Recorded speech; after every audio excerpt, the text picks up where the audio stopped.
Hello everyone, welcome to the Lex Commerce. In today's lecture, we will understand an important doctrine of land law, eminent domain, and the concept of state ownership in a very detailed and easy manner. So, watch the video till the end to build strong conceptual clarity. Introduction. Eminent domain is the power of the state to acquire private property for public use. This doctrine is essential for development activities such as building roads, railways, hospitals, and public infrastructure. However, the state must provide fair compensation to the affected landowners. इसका मतलब होता है state की power कि वो public purpose के लिए private property acquire कर सकती है, जैसे रोड्स, हॉस्पिटल्स, रेलवे प्रोजेक्ट्स के लिए लैंड की ज़रूरत होती है, लेकिन लैंड ओनर को फेयर कंपनसेशन देना मैंडेटरी होता है. Meaning and nature of eminent domain. It refers to the supreme authority of the state over all land within its territory. The government can compulsorily acquire land even without the owner's consent, but this power is limited by law and must follow due process.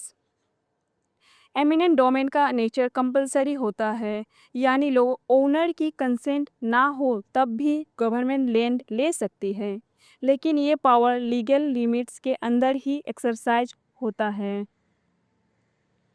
Public purpose. Land acquisition must serve a genuine public purpose. Public purpose includes infrastructure, public utilities, defense projects, and welfare schemes. Private benefits alone cannot justify compulsory acquisition.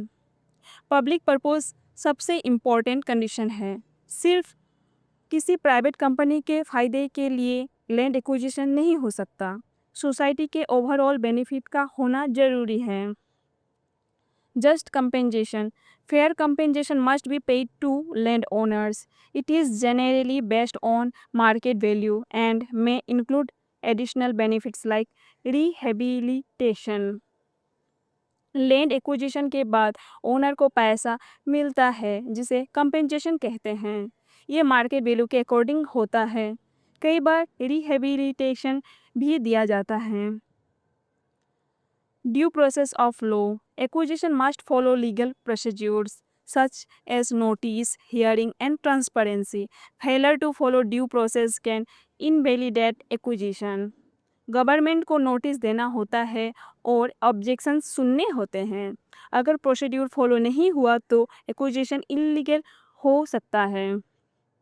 Economic development. Eminent domain helps establish industries, transport networks, and urban infrastructure. It contributes to job creation and economic growth. Economic growth के लिए industries और connectivity projects ज़रूरी होते हैं. उनके लिए large scale land acquisition required होता है. Concept of state ownership. Certain lands belongs to the state by default such as forest, wastelands and unoccupied lands. The government can regulate and allocate these lands for development.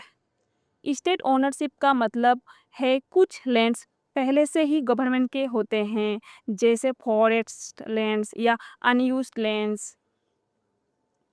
Historical background. Ahom period. In Assam's Ahom period, all land was considered to belong to the Swargadev king, Ahom king. People had only uses rights under the pike system. History में भी ऐसा system था जहां ruler को supreme land owner माना जाता था.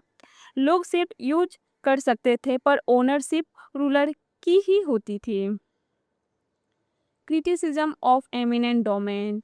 The doctrine is often criticized for misuse of power by authorities. Sometimes land is acquired in the name of public purpose, but later used for private projects. It may lead to displacement of poor communities. Eminent domain की criticism भी होती है. कई बार government public purpose का reason देकर land ले लेती है और बाद में प्राइवेट प्रोजेक्ट बना दिया जाता है. इससे पुअर लोगों का डिस्प्लेसमेंट होता है. Misuse and challenges.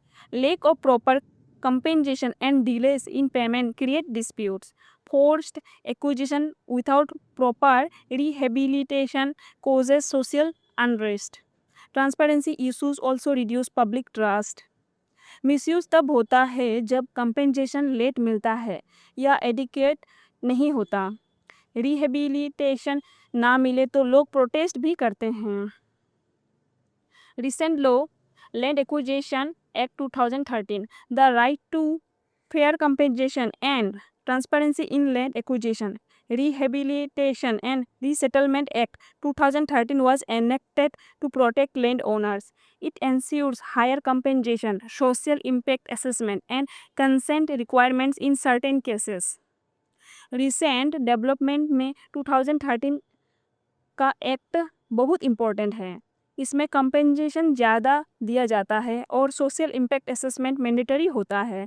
कुछ केसेस में लैंड ओनर्स की कंसेंट भी रिक्वायर्ड होती है। Difference between eminent domain and state ownership. Eminent domain deals with acquisition of private land. State ownership deals with control over land that has no private owner. Difference याद रखना बहुत ही आसान है। प्राइवेट लैंड लेना eminent domain, already government land, state ownership. Conclusion. Eminent domain is necessary for national development but must be exercised responsibly. State ownership helps in effective land management. Balancing public interest and private rights is essential. Final conclusion ये है कि development के लिए eminent domain ज़रूरी है, लेकिन इसका fair use होना चाहिए। पब्लिक इंटरेस्ट और प्राइवेट राइट्स दोनों का बैलेंस मेंटेन करना इम्पोर्टेंट है। Thank you for watching this lecture on the Lex Commerce. If you found this video helpful, do like, share and subscribe to the channel for more law and commerce lectures. You can also mention your doubts or topic request in the comment section. See you in the next lecture.